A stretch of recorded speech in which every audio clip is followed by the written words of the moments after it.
The Workflow Designer has evolved over the years, but its primary purpose has always been the same: to draw workflow diagrams.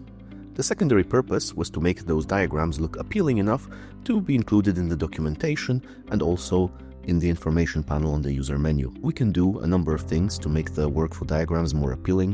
We can now add stages of the workflow and also actors. We can also modify what the paths look like. Apart from adding colors, we can also influence their shape. If I hover over a regular straight path, then there is nothing extra here. But if I go and hover over an L-shaped path or a more intricately shaped path, you will notice these large and small dots.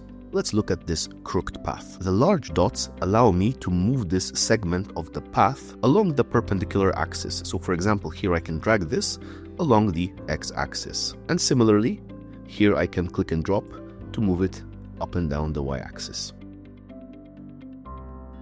The path will attempt to simplify itself, so if I have these two parallel path lines meet, they will snap into an L-shaped path. Now if I wanted to complicate the shape of the path, I could click on one of those smaller points to drag in a new segment. The large dots move the segment, the small dots introduce a new segment. And if things get out of hand, you can always click on the start or end point of the path, and this will try to draw the shortest path that avoids steps. For example, let's say that this path was straight, it goes behind this step.